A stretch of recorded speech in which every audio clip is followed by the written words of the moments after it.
quitar el Señor en favor nuestro, no sabrían tragar. Esta es la historia de un hombre que no pasó de largo.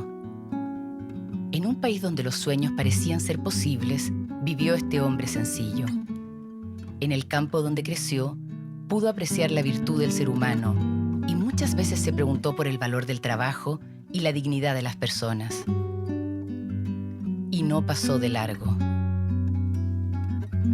Las tormentas no faltaron en su camino. La dictadura trajo muerte y este hombre la enfrentó con decisión.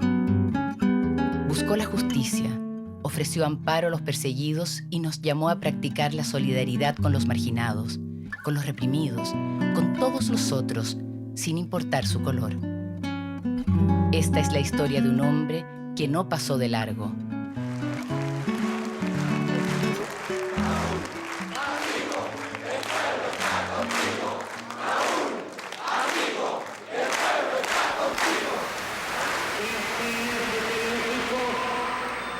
Mi humilde legado. He trabajado más de 50 años sirviendo al Señor en su iglesia. Me acerco a la muerte. Lo único que quisiera es que esta voz se oyera.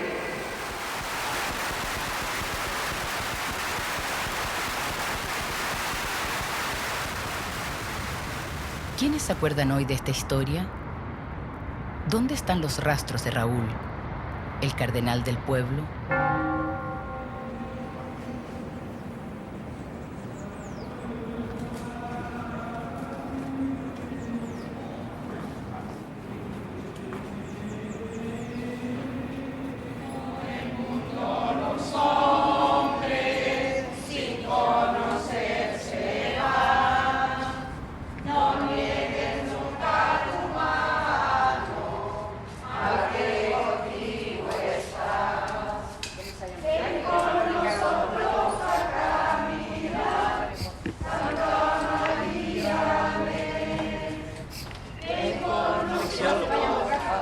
No hacemos parte con alegría y con esperanza, porque en este testimonio de vida y de lucha lo que hay es un camino de coherencia con las convicciones, con los principios básicos, que en este caso es ponerse en el lugar del más sufriente, ponerse en lugar desde la perspectiva del pueblo, de la perspectiva de los perseguidos. Yo no me acuerdo de él, me recuerdo su nombre, pero la verdad yo no sé qué es lo que él hizo y cuál es su legado. Yo creo que supo hacer algo muy lindo, que fue como que no solo la iglesia de base se conectara como con el movimiento social y con la resistencia a la dictadura, sino también como la cúpula de la iglesia. Su nombre es reconocido, pero como su historia y lo que él hizo y lo que él fue para las nuevas generaciones no es tan reconocido.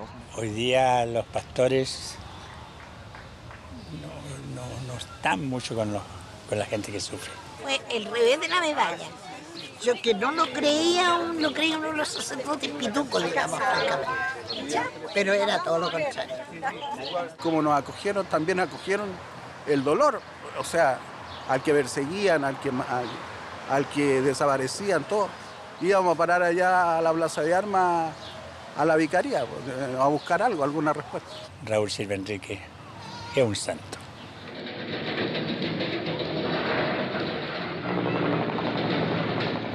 En las poblaciones de Chile se vivió la noche más negra de la dictadura. A la pobreza se sumó la violencia de los militares, contra quienes no tenían trabajo ni techo digno, y que eran reprimidos por manifestar su descontento.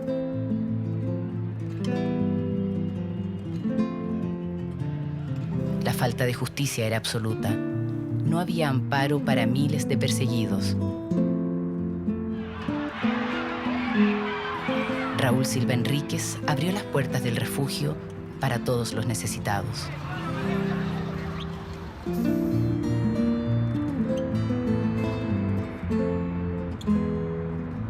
Me parece que como han muerto tantos, que mueren sacerdotes, también está bueno. Nosotros debemos morir con el pueblo.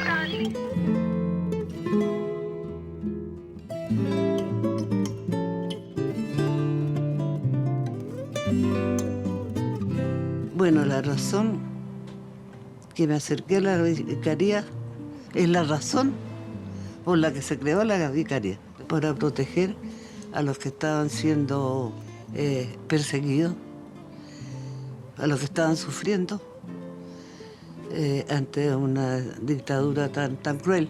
Nosotros lo que hicimos, sin la vicaría no lo podríamos haber hecho. Y yo creo que al revés, ellos tampoco podrían haber recibido aquello si no había toda esta cura, monja y laico en las periferias, que eran con quienes tomaban contacto los partidos, los perseguidos, los atropellados. Y el cardenal estaba detrás de esto. Y esta es la maravilla.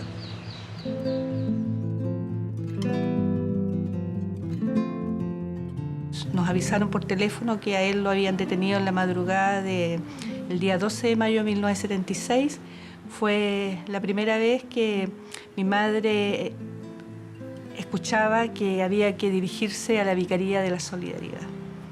Así que en ese momento mi madre sale con mi hermano a buscar este lugar y lo encuentra que está ubicado en la Plaza de Armas y que ahí fue atendida por un abogado, que tienen que volver al día siguiente para poder presentar un recurso de amparo.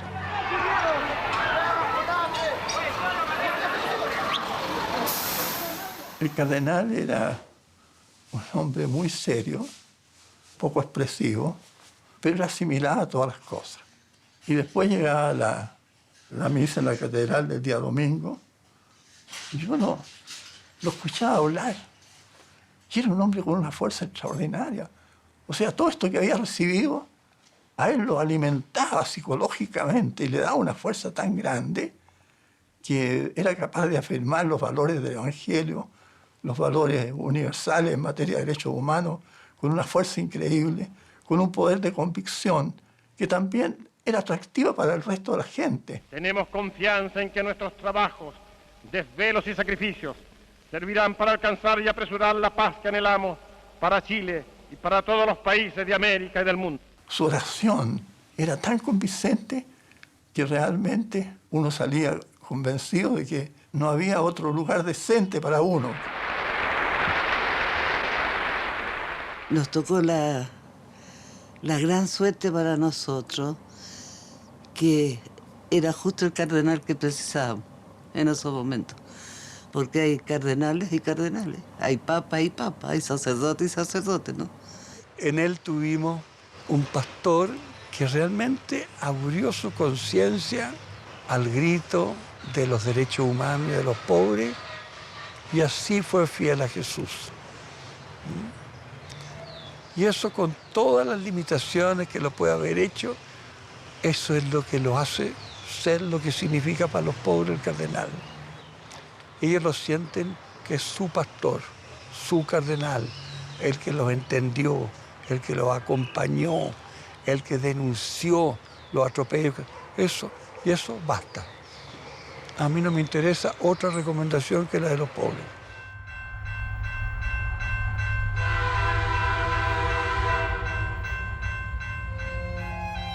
En 1934, mientras el presidente Arturo Alessandri Palma reprime el levantamiento campesino en Ranquil, un joven abogado chileno cruza el Océano Atlántico para completar su formación como sacerdote. Raúl, lejos de los campos de Loncomilla y de la pequeña estación de trenes de San Javier, arriba a Italia tras las enseñanzas de Juan Bosco, sacerdote, educador y fundador de la congregación salesiana. En Turín lo espera otra estación. El tiempo del fascismo de Mussolini se asienta en Italia, mientras la fe crece en el espíritu del joven salesiano.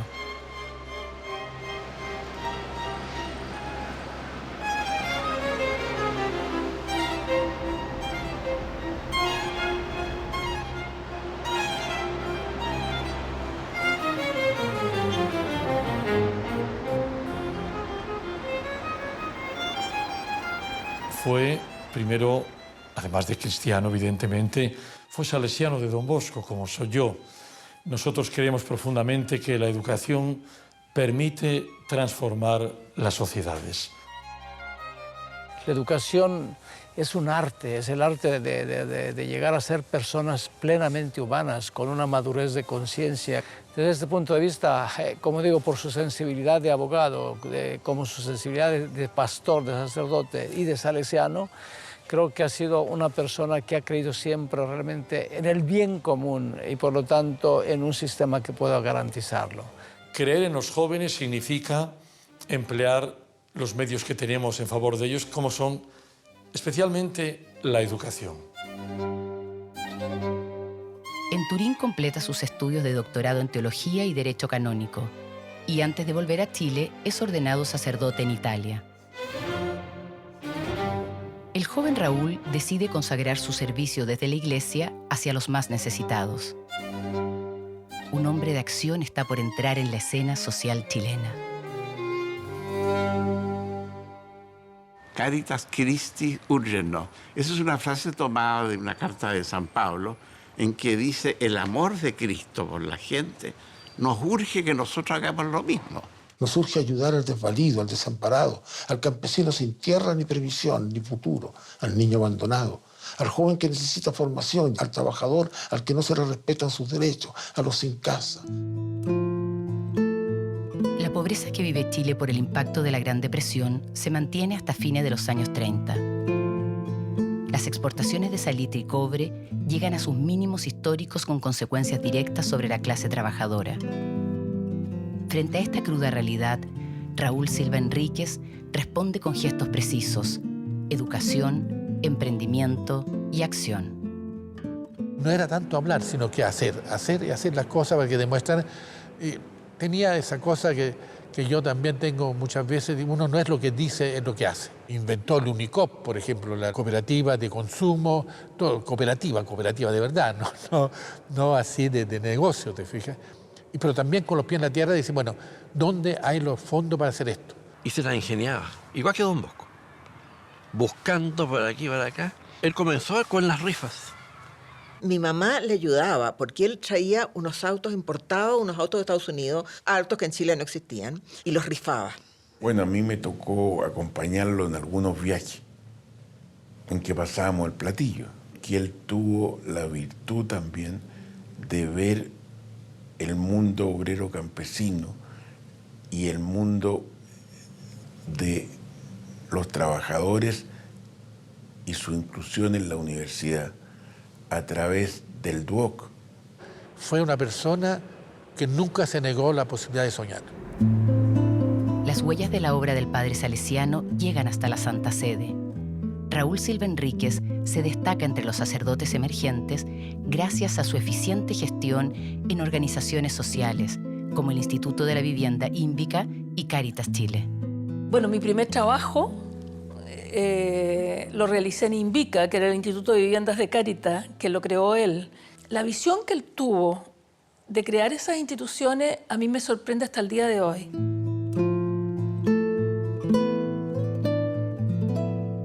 En la primavera de 1959, el Papa Juan XXIII nombra a Raúl Silva Enríquez obispo de Valparaíso.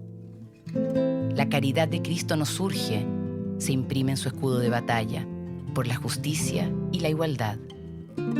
Que se dio cuenta que había 5 caletas de pescadores artesanales en la diócesis, ¿no? Las que existen todavía. Y entonces me dijo, oye, a mí me gustaría visitar las caletas para ver qué piensa esta gente. Y yo quiero que me acompañe. Siempre íbamos los dos juntos, ¿no? Y él tenía una forma también de conversar, de hablar. Parecía que no sabía nada. Entonces la gente se sentía en confianza, ¿no? Y las escuchaba en verdad. No para rebatir ni nada, sino que para recibir más bien, ¿no? Era una virtud que se podría destacar bien. Sabía escuchar, ¿no? Y eso salía en las predicaciones.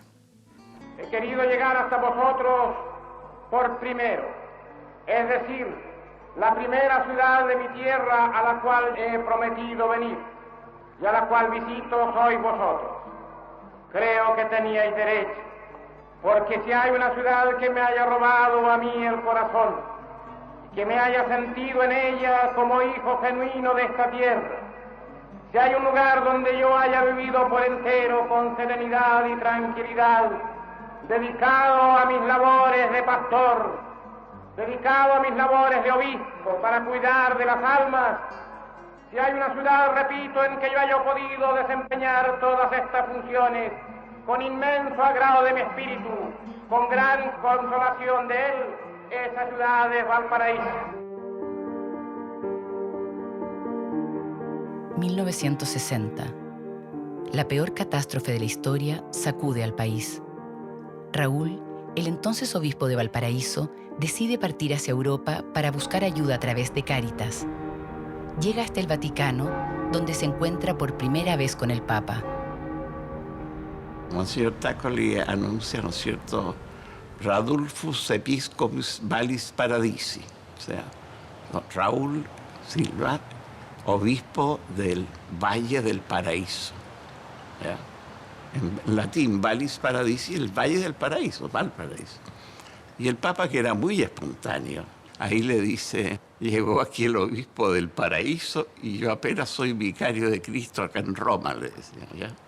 O sea, era un hombre que inmediatamente imponía un clima, digamos, de mucha cordialidad y cercanía. En 1958 muere el primer cardenal chileno de la historia, José María Caro. Este hecho trágico marca la aparición de Raúl Silva Enríquez en la primera línea de la Iglesia.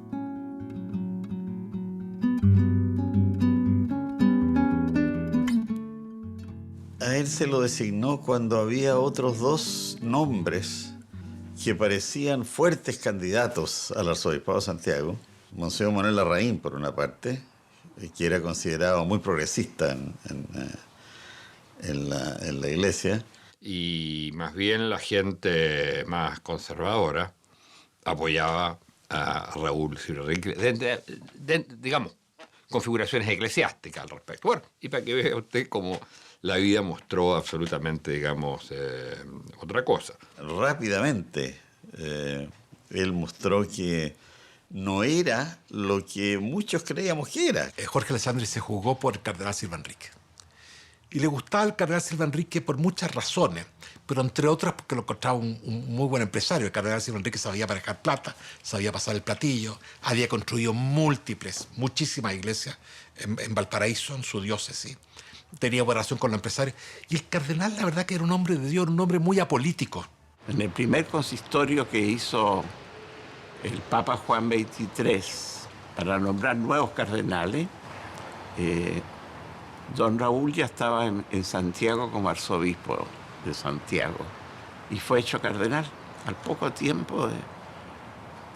En el fondo, al siglo 62, ya él hicieron obispo en Valparaíso el 59, o sea, en 3 años de un desconocido padre Silva, que se le conocía en Chile principalmente por Cáritas. Era después el cardenal Raúl Silva Enríquez.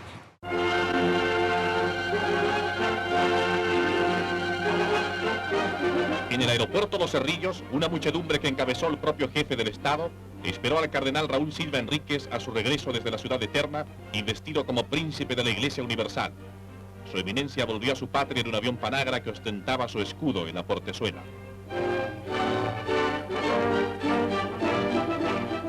El cardenal respondió el primer saludo de su pueblo y abrazó al presidente Alessandri en el emotivo saludo oficial de bienvenida.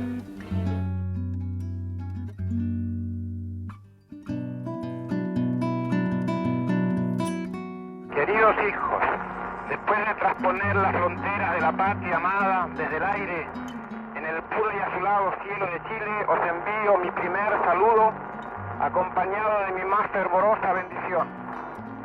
Que ella sea prenda de justicia y de paz, que ella sea exhortación y orden a trabajar incansablemente por el reinado de la justicia y el advenimiento de la paz en nuestro querido Chile. Mande el Señor que el cardenal de Chile sea siempre el cardenal de los humildes y siempre se recuerde que su misión, como la de Cristo, consiste en anunciar a los pobres la buena nueva del reino de Dios. Que su servicio sea nuestra única ambición y nuestro más preciado galardón. Que Dios Dios os bendiga como os bendigo yo.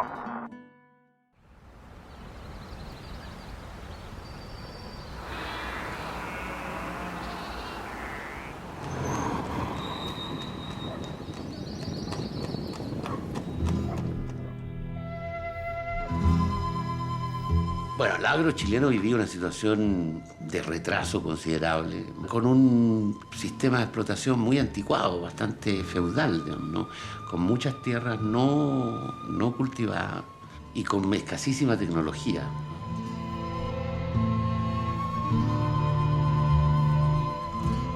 Era el único sector que no tenía progresos sociales. Los demás tenían jornada de trabajo, los campesinos no tenían jornada de trabajo.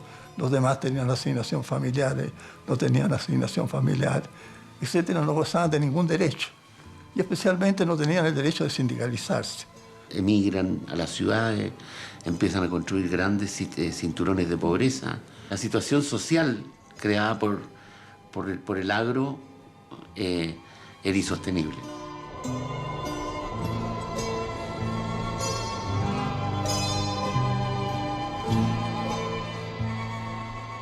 Estamos en la cooperativa campesina Los Silos, creada por el cardenal Raúl Silva Enrique en el año 1962, que hizo la reforma agraria de la iglesia.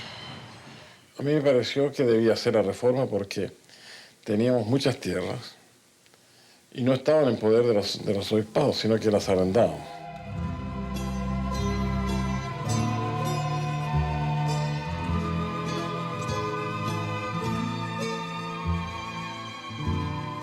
Entonces nosotros estábamos predicando el que debía estar en mejores condiciones y no lo hacíamos. Por lo tanto, cuando viene la idea de la iglesia de entregar las tierras, surge la resistencia dentro de estos consejos. Porque era gente, sobre todo gente que algunos habían donado incluso tierras a la iglesia y por lo tanto no veían con buenos ojos que esas tierras pasasen a manos de los campesinos. En el consejo me dijeron que no debía hacerlo, porque los bienes habían sido dados a la iglesia y no para que yo los distribuyera a los campesinos. El cardenal se fue entonces a hablar con el Papa Bueno, con Juan XXIII. Y le dice a Juan XXIII, yo tengo que hacer esto. ¿Cómo puedo decir este mensaje cuando yo estoy actuando igual como actúan los latifundistas? No hay cambios en la forma. Entonces yo quiero pedirle su autorización. Entonces el Papa me guiñó un ojo y me dijo, hágalo, yo lo ayudo. El cardenal Raúl Silva Enríquez fue recibido triunfalmente por los inquilinos de Pataguas Cerro, en la provincia de O'Higgins, cuando el prelado fue a entregarles las parcelas que la Iglesia Católica formó en ese fundo, en cumplimiento de la distribución de sus tierras ordenada por el episcopado chileno.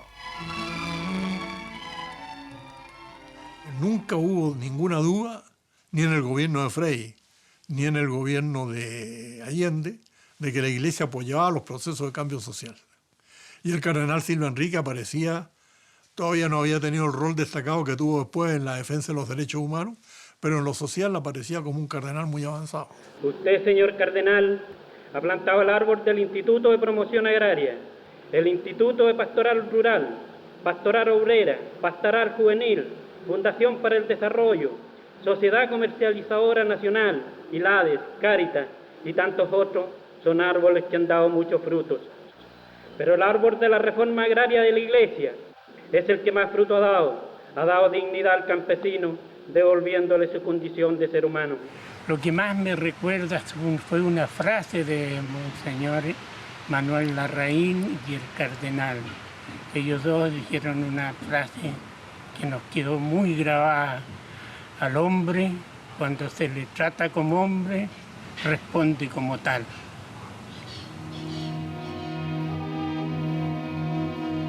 Los años 60 irrumpen con fuerza y los movimientos sociales demandan reformas en todo el mundo. En Latinoamérica, la revolución cubana remece las estructuras del capitalismo. Soplan vientos de cambio y la Iglesia parece escuchar los gritos de la calle. El Papa Juan XXIII convoca al Concilio Vaticano II y nuestro recién nombrado cardenal acude con la idea de transformar un sistema que se basa en la pobreza y la desigualdad. Nunca hay que perder de vista el hecho de que era un obispo joven, más joven que el promedio de los obispos. Y llegaba él con una energía y con una fuerza, ¿verdad?, rodeado por un equipo brillante de estudiantes de teología. Así que él entra a representar un poco a Latinoamérica, ¿eh?, frente a los grandes cardenales europeos y grandes teólogos también. El concilio se desarrollaba en la mañana y en la tarde se trabajaba en torno a él. Y la oficina del cardenal Silva estaba siempre llena los días en la tarde de entrevistas que daba a cardenales europeos, a los teólogos europeos. Era un desfile impresionante de gente. Expresamente el concilio insistió que la Iglesia debía salir de su estrechez para servir a la sociedad, abrir las puertas y discernir lo que se llamaba los signos de los tiempos, ver dónde Dios estaba llamando. Y el cardenal fue uno de los principales de que la verdad no tiene derecho, porque los derechos son propios de las personas, no de las ideas. Y por lo tanto, ¿no es cierto?, todo ser humano tenía derecho a adherir libremente a lo que en su conciencia consideraba que fuera verdadero, aunque objetivamente fuera erróneo. Y entonces ese concepto, ese paso entre los derechos de la verdad, que es algo abstracto, es una idea, es hasta una ideología, a recabar que los derechos son de las personas, eso quedó estampado en el documento acerca de la libertad de las conciencias. El concilio hizo como se decía, una revolución copernicana. Dio vuelta el triángulo y dijo, la Iglesia, primero que todo, es un pueblo de iguales. Un pueblo de salvados por Jesucristo, un pueblo de renacidos por el Espíritu, con el que Dios cuenta para construir el reinado de Dios en la historia humana. Eso es lo más fundamental, que todavía no llega a gran parte de los obispos y a gran parte del pueblo.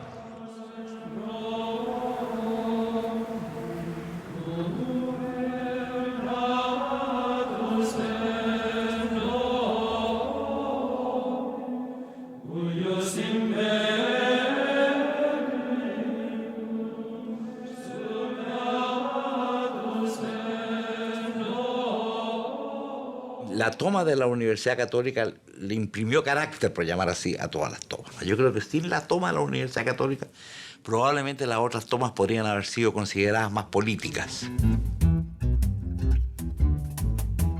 Y la toma de la Universidad Católica supo expresar un estado de ánimo de una generación. Y la década de los 60 hundió sus raíces en fenómenos muy profundos de Chile y del mundo.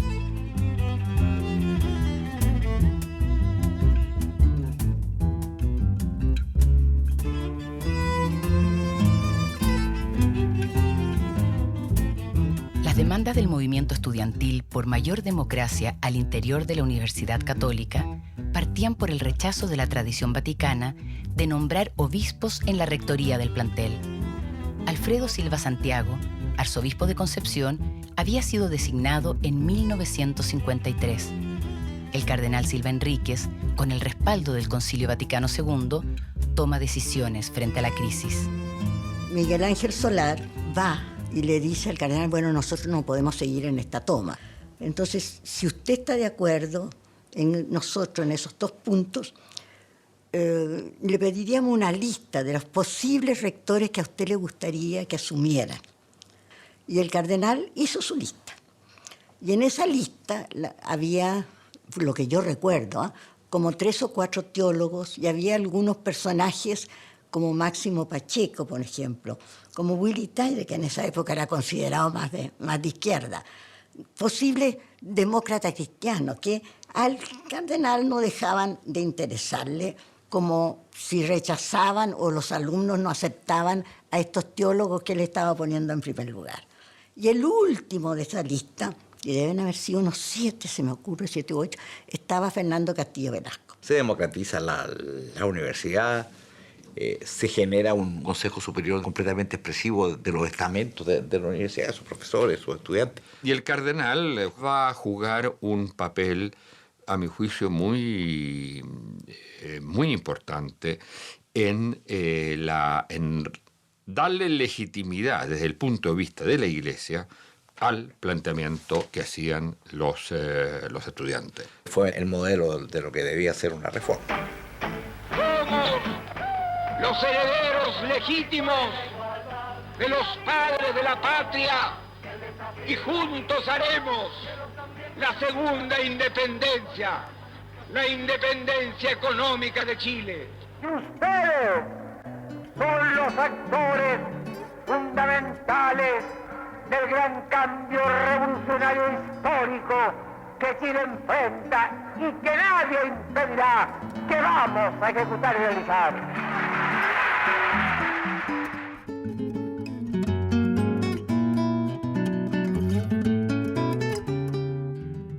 Una conversación muy amable entre el jefe máximo de la Iglesia chilena y el doctor Allende en estos instantes en el living room de su habitación. Yo creo que ellos sí se entendieron muy bien. Yo creo que los unía primero que nada una cosa muy gozadora. Los dos podían conversar largamente, eran buenos para conversar y hacer historia, y habían vivido procesos así, pero importantísimos, digamos, en muchos años. Yo creo que eso había una cosa muy cómplice, muy compartida. El cardenal recibió a Fidel Castro, que había estado de visita. El cardenal acompañó a mi padre, como le digo, no en 1 o 2 1 de mayo, en la fiesta de los trabajadores. La simpatía del cardenal por las reformas sociales que impulsa el gobierno de la Unidad Popular es motivo permanente de críticas desde la derecha política y la prensa opositora. Raúl Silva Enríquez es llamado con ironía el cardenal rojo, a pesar de que sus propias ideas progresistas denotan fuertes diferencias ideológicas con el socialismo de Salvador Allende. El mensaje cristiano está más cerca del socialismo que del capitalismo. Yo me acuerdo cuando se dijo eso. Yo creo que ni él se daba cuenta, porque estos grupos nuestros, que como te digo, eran grupos, yo lo llamaría, desde luego, en comunión de iglesia. O sea, queríamos servir al mismo Cristo, que nos sentíamos en la misma tradición del pueblo de Dios, nos sentíamos en la sintonía del Vaticano II, pero en las concreciones históricas y políticas, ahí empezaban las diferencias. Nosotros, con algunos jóvenes, convencimos, por ejemplo, a don Raúl, que tenía que ir a la concentración de los trabajadores el 1 de mayo en la Alameda, que se hizo en la Plaza Bulnes, y que fue, y él había pedido hablar y no dejar, entonces le escribió una carta, un mensaje que se leyó, que después lo criticaron mucho. También tuvimos un poco detrás cuando recibió a Fidel Castro, y además el cardenal era muy hábil. Cuando lo criticaban, sí, lo recibí, pero lo mandé con 300 Biblias a Cuba, dijo. O sea, porque fueron las primeras Biblias que entraron a Cuba en esos años. Cuando viene esta elección única de un proyecto socialista por vía democrática, un grupo de curas, sobre todo que estamos en las periferias, dijimos, ahora tenemos que vaciar el contenido del Evangelio y la tarea pastoral de la Iglesia en un proyecto socialista. Había sacerdotes que apoyaban y otros sacerdotes, sobre todo los obispos, para ellos era condenable toda adhesión al socialismo. El cardenal tenía también sus problemas por la toma de la catedral. En agosto de 1968, por primera vez un papa viaja a Latinoamérica. Paulo VI lidera la Conferencia Episcopal de Medellín, donde se debate la promoción del hombre y la pastoral popular. Mientras tanto, en Chile, un grupo de sacerdotes, profesionales y obreros se toman la Catedral de Santiago para denunciar las injusticias sociales. La iglesia joven irrumpe en el templo capitalino, llamando la atención de la jerarquía eclesiástica.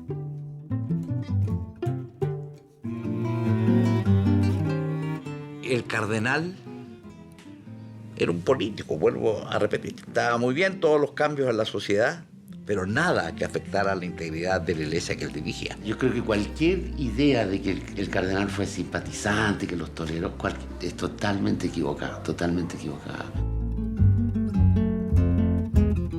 Cuando los cristianos por el socialismo lo invitaron a patrocinar el primer encuentro latinoamericano de cristianos por el socialismo en el año 1971, responde a la invitación que le hiciera el padre jesuita Gonzalo Arroyo de la siguiente manera.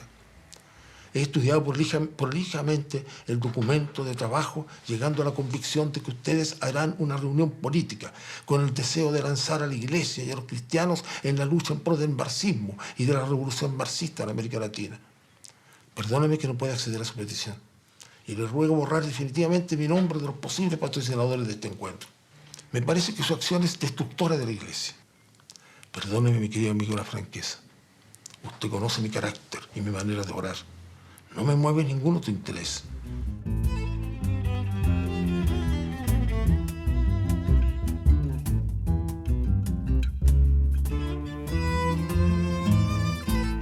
En general, el presidente Allende era muy gentil en su manera, fue muy gentil con los obispos. Y con el cardenal se trataban con mucho respeto.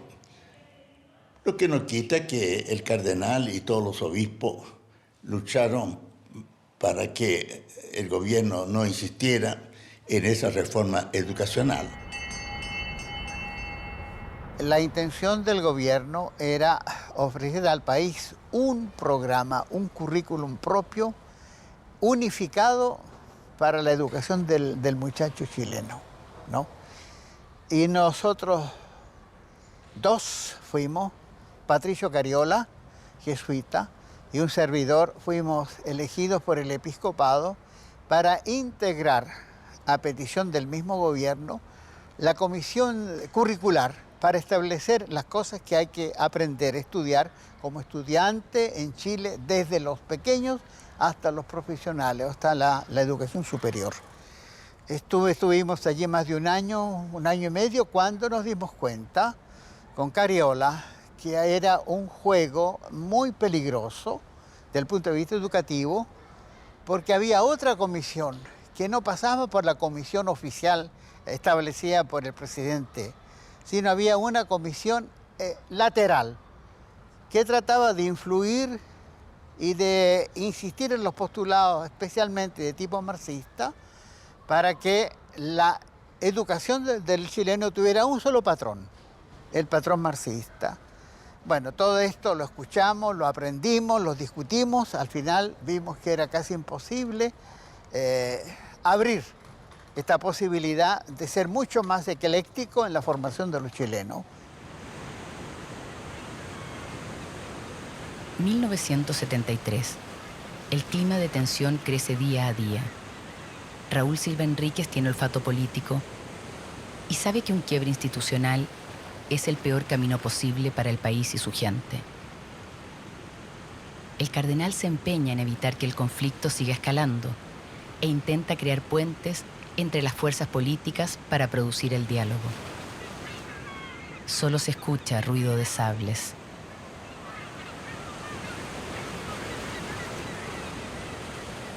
Él no quería el enfrentamiento de chilenos contra chilenos.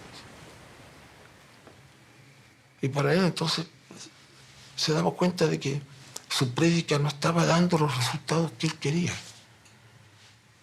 Que había aquí, decía él, que se desarmen las manos, pero también desarmen los espíritus. Estamos en una hora dramática para Chile. La peor desgracia que puede ocurrir a un país, y esto todos lo sabemos, es una guerra civil. La paz de Chile tiene un precio. Necesita que todos cambiemos de actitud. Faltan hechos de justicia. Justicia para emprender los cambios justos que nos otorguen la paz. Ese fin de semana el golpe fue un día martes 11. Él había ido el viernes a Punta Etrarca. El día sábado se va caminando de Punta Trarta hasta Isla Negra. Era un día primaveral, muy hermoso. Y va a ver a Pablo Neruda. Y se va caminando. Se va caminando por la acera, cerca, por la berma de los automóviles. No había camino para irse caminando por allí. Por la playa tampoco. Y se va y llega sorpresivamente a visitar a Neruda. Y ahí conversan. También estaba Neruda en su lecho de enfermo. Conversan sobre la realidad del país. Y entonces el cardenal le dio su bendición a Neruda cuando se despidieron. Y la verdad que no se vieron nunca más.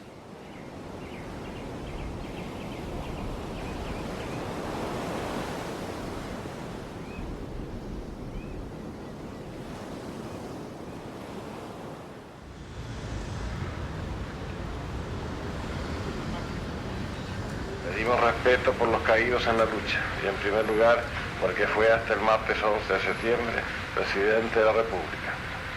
Pedimos moderación frente a los vencidos, que no haya innecesarias represalias, que se tome en cuenta el sincero idealismo que inspiró a muchos de los que hoy han sido derrotados. Llevábamos 15 días del golpe y yo ya sabía lo que estaba sucediendo en Chile. ¿Por qué otra gente dice que no sabía? No sé.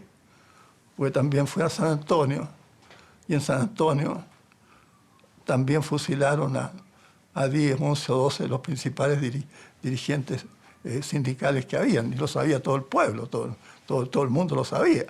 Ahora que la gente tenía miedo y prefería no hablar de estas cosas, pero indudablemente no había que ser muy informado para darse cuenta de lo que estaba sucediendo en Chile.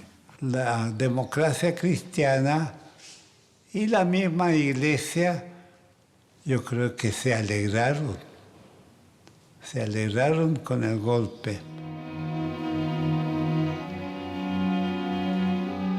Los obispos que le hacían misa a Pinochet el 11 de septiembre y yo estaba en esa misma hora celebrando la misa por los cadáveres que habían tirado por el Mapocho.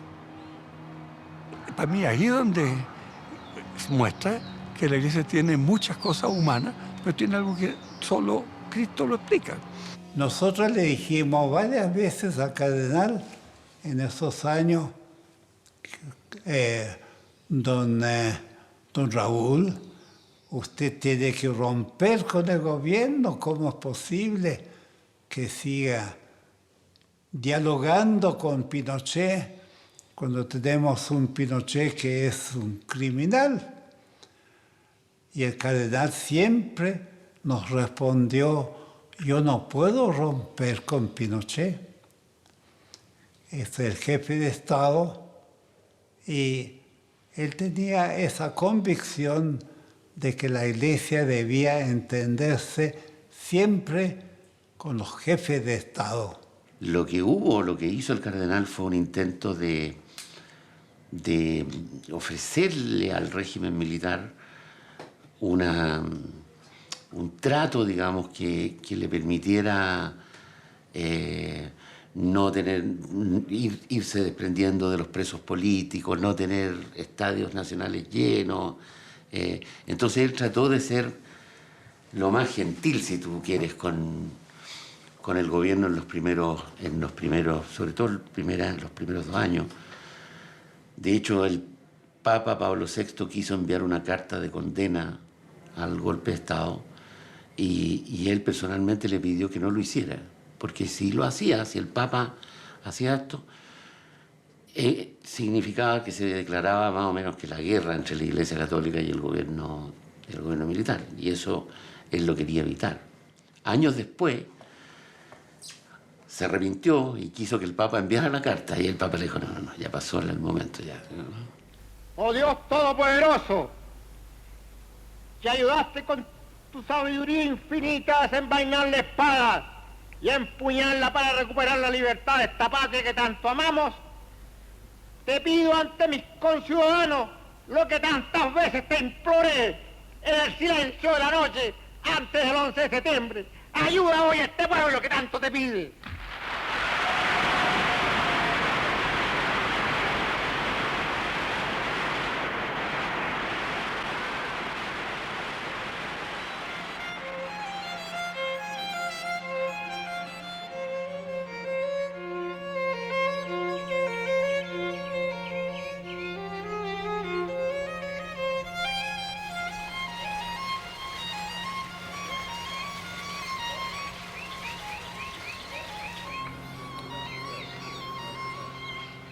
Yo tenía 6 meses de edad cuando me tomaron detenido junto a mi madre, mi tía Isabel, mi prima Viviana, que tenía 9 años de edad, mi abuelo Ofelia, el tío Guillermo, el abuelo Alberto, la tía Mónica. Somos llevados al cuartel de investigaciones de General Maquena y ahí somos separados en 2 grupos. Los que vivimos y los que fueron traídos a este lugar, a Villa Grimaldi, y donde fueron asesinados en la noche del 18 al 19 de noviembre, definida por los sobrevivientes de este lugar como la noche más oscura, la noche más terrible que se vivió en este lugar horrible. Lloraba el cardenal. Y lloraba porque la iglesia no estaba preparada para un acontecimiento así como tuvimos en Chile, en nuestra patria. Entonces él lo instaba para que formáramos dirigentes, formáramos cristianos, católicos, que fueran dirigentes que pudieran dirigir la iglesia, porque la iglesia iba a ser duramente perseguida. Y la iglesia pasa entonces desde el primer día a ser un referente, la gente empieza a llegar al párroco, al sacerdote conocido, a pedir ayuda para que lo acompañe a la morgue, para que le ayude a averiguar si su familiar está en el Estadio Nacional, en el Estadio de Chile o en los lugares que en ese minuto se detenía la gente. Y entonces el cardenal ya los primeros días de octubre invita a las otras iglesias cristianas y a la comunidad judía e instala lo que fue el Comité Pro Paz, que empieza a funcionar en la misma local del arzobispado. Y ahí empieza a atender a la gente.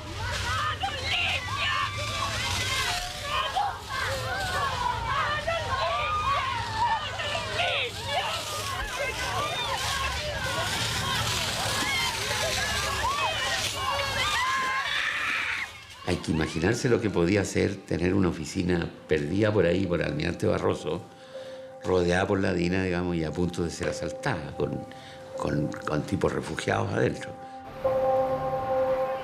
Hay que pensar que estamos hablando del año 74-75, que son los años más duros de la represión, son los años de amplio predominio de la DINA, con aparatos de seguridad que están, pero lanzados como sin freno, digamos. No hay nadie que se oponga a ello, todavía no hay abogados organizados, no hay nada de eso, ¿no? Por lo tanto, crear un organismo así era un verdadero atrevimiento. Las abuelas, las madres, las hermanas, esposas, las mujeres valientes de este país, las mujeres que son el verdadero soporte moral de nuestra nación, que claman justicia, que van a tribunales, al CENDET, al Ministerio de Justicia, van a todas partes, van a los centros de detención clandestina, llegan golpeando la puerta pidiendo por sus esposos, por sus hijos, por sus padres. Y la única instancia que acoge todas estas denuncias que llegan por cientos y por miles en el país es primero el Comité Pro Paz y después la Vicaría de la Solidaridad. Y entonces ahí vino la disolución. Y entonces él toma una decisión acompañado de sus vicarios y de sus curas que lo asesoran, que consiste en, bueno, si nos vamos a hacer cargo de esto, nos hacemos cargo con todo. O sea, esto es la iglesia, esto es un órgano de la iglesia, o sea, una vicaría. Vicario es el representante del obispo, ¿no? Por lo tanto, es el sustituto del obispo en caso de ausencia. Por lo tanto, esto va a tener casi el nivel de la vicepresidencia de la República. Y además lo vamos a poner al lado de la catedral para que quede claro, digamos, que en un edificio que es del arzobispado. Cuando era arzobispo de Santiago, yo creé la Vicaría de la Solidaridad precisamente por esto, porque preveía que iba a pasar una cantidad de cosas, como pasa en todos los movimientos violentos, en los países, en las revoluciones, etc. Y creía que era necesario darle a la gente perseguida un apoyo para que se defendiera de acuerdo con la ley. No se trataba de eludir la ley.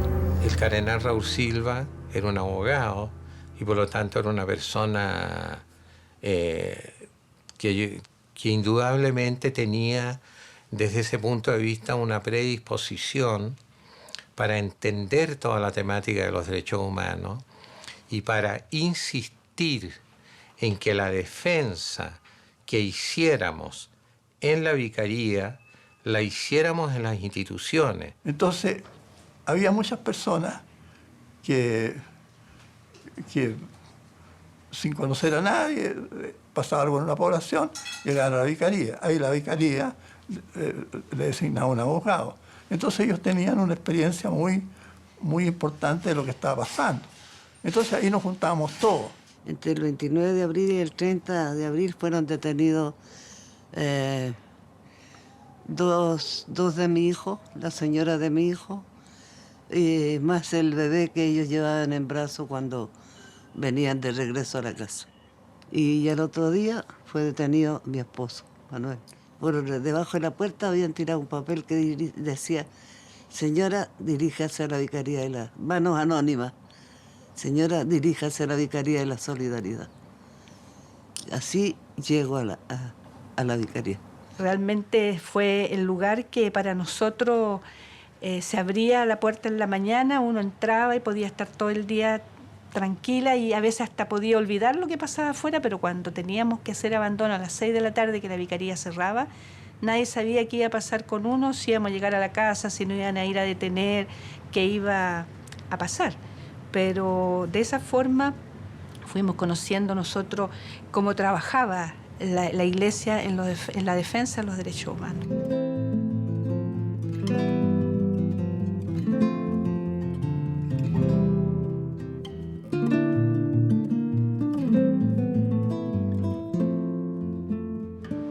Yo le tengo un cariño ahora profundo a familias de detenidos desaparecidos. Cuando nos convidaron a unirnos a la huelga de ellos, yo pero ni dudé. ¿Cómo iba a dudar? Cuando era gente que estaba dispuesta a entregar su vida para que se supiera la verdad. Y yo era un servidor de Cristo que dio la vida por la verdad. ¿Cómo no me voy a unir ahí?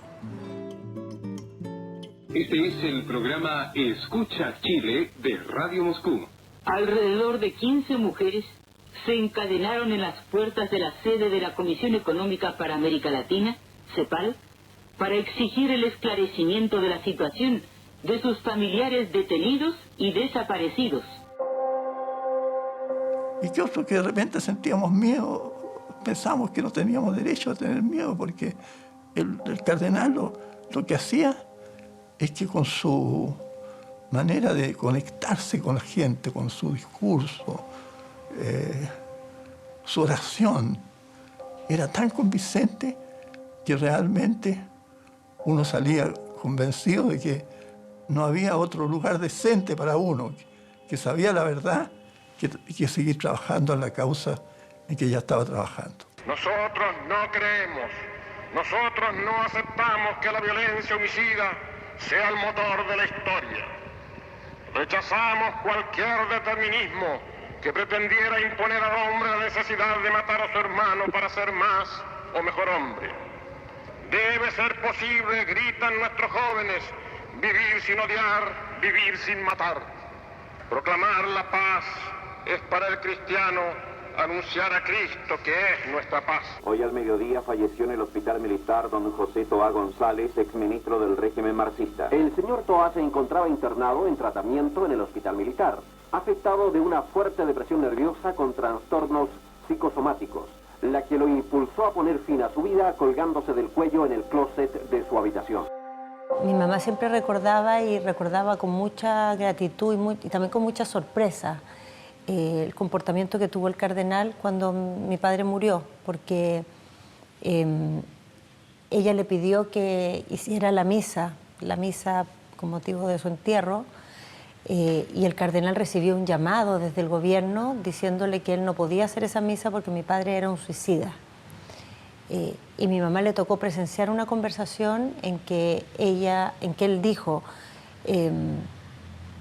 a mí no me consta que sea suicida, y si lo fuera, hay suicidas y suicidas. Y hizo igualmente la misa. A pesar de las amenazas que recibió, la hizo en la capilla que tenía en su casa.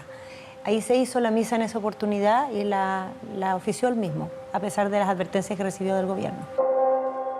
Él escuchó, creyó y actuó. Hizo exactamente lo que había que hacer, no se pasó más allá ni más acá, pero su decisión fue importantísimo para el país. El padre Baeza, que es el vicario de Pastoral Obrera, nombrado por un arzobispo de Santiago que ya pasó, él me ha pedido que venga a hablarles a ustedes. Yo le dije, pero si estoy cojo y viejo. No me dijo, si usted no habla con las patas, así que venga hablando más.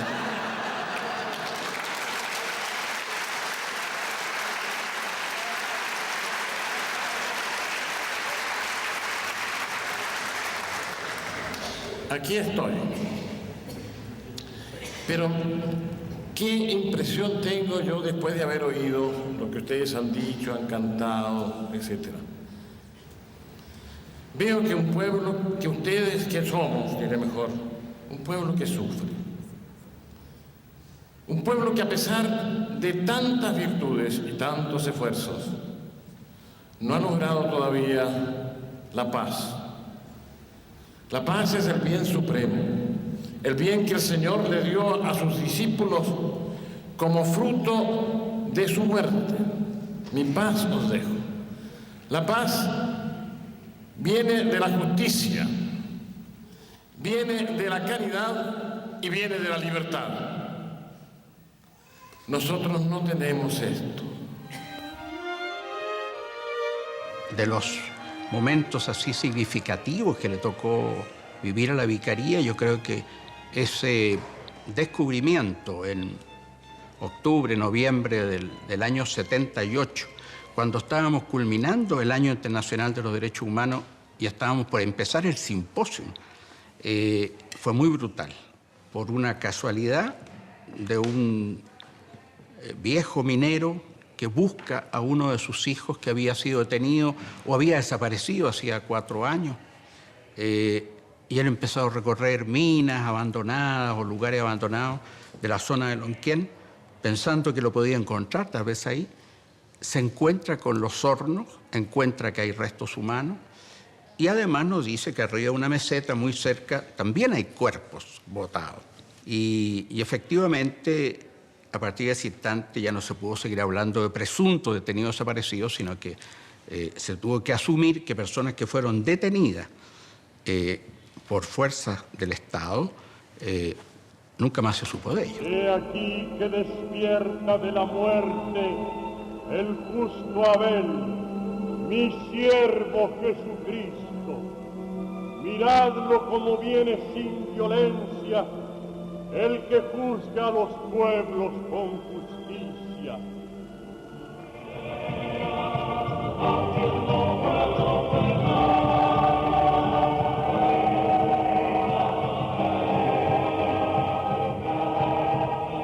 Pedimos de todo corazón a Cristo, Señor de la historia, que haga comprender a los hombres esta verdad y nos dé la fuerza de vivirla. La seguridad nacional de todos los estados tiene como base inamovible, insustituible y granítica el respeto a los derechos de todos los hombres y el respeto al derecho de todos los estados. Nunca la iglesia se vio más atochada de gente que en esos tiempos, porque él fue consecuente con lo que Dios sabía que había un pueblo sufriente y en la cual debiera estar, no podía dejar. O sea, él no pasó de largo. Él en su interior vio a Cristo crucificado. Así lo veo. Tendió la mano, alzó su voz, desafió amenazas y críticas para defender a los perseguidos durante la dictadura de Pinochet. Con ello incomodó, por cierto, al gobierno de la época, pero nos incomodó también a nosotros, a los que fuimos acogidos por su solidaridad. En medio de la oscuridad y los dolores de aquellos años, no sabíamos qué hacer ante tanta generosidad. La ayuda vino de donde no la esperábamos, de donde no teníamos cómo agradecerla, de donde muchos sentíamos no pertenecer.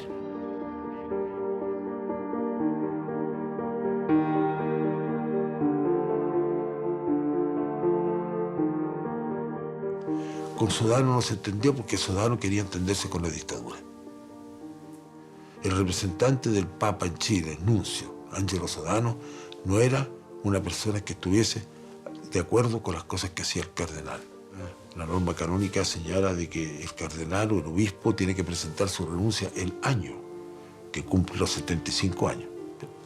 El día que fue a entregar su renuncia, él habló con el Papa y yo tenía ese mismo día un almuerzo con él en las catacumbas de San Calixto, que hasta el día de hoy es regentado por los salesianos, y él estaba en ese momento alojado allí.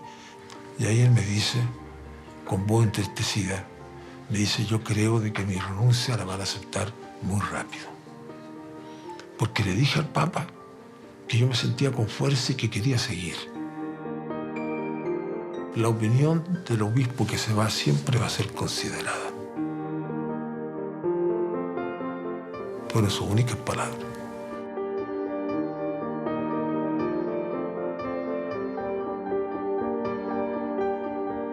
Hay que pensar que era el nuncio de la época, Angelo Sodano.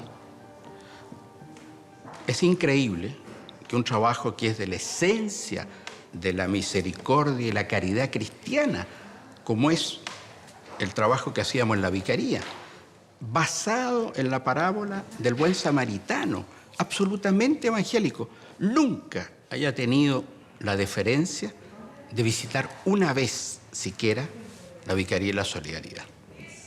El haber planteado de la manera como usted se planteó con la Junta Militar, ha hecho todo lo que hizo, el cardenal pensaba de que iba a haber un reconocimiento frente a eso. Sin embargo, debe ser el cardenal, el obispo, que se le aceptó más rápidamente la renuncia.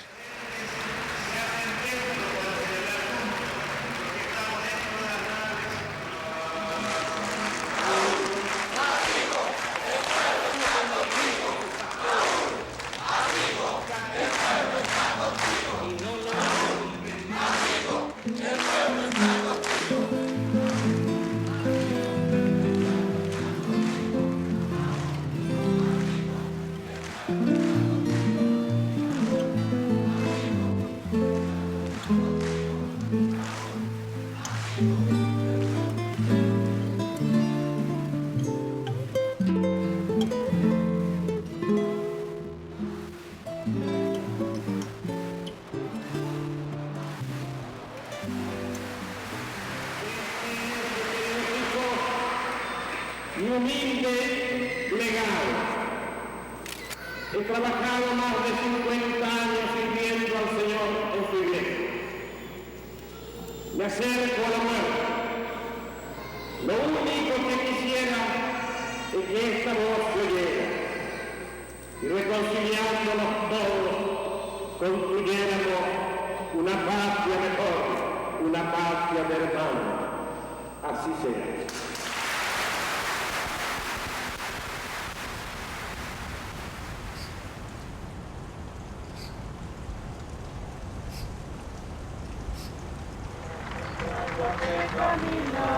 Juntos caminando podremos alcanzar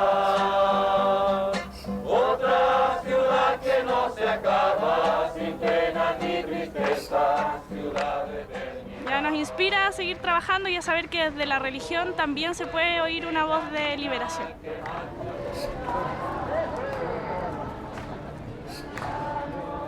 Creo que él se la jugó más que otro sacerdote. Él no tenía miedo. Creo que el cardenal en este minuto falta en la iglesia. Y yo de verdad cuando oro porque realmente llegue una figura semejante al cardenal a la iglesia chilena.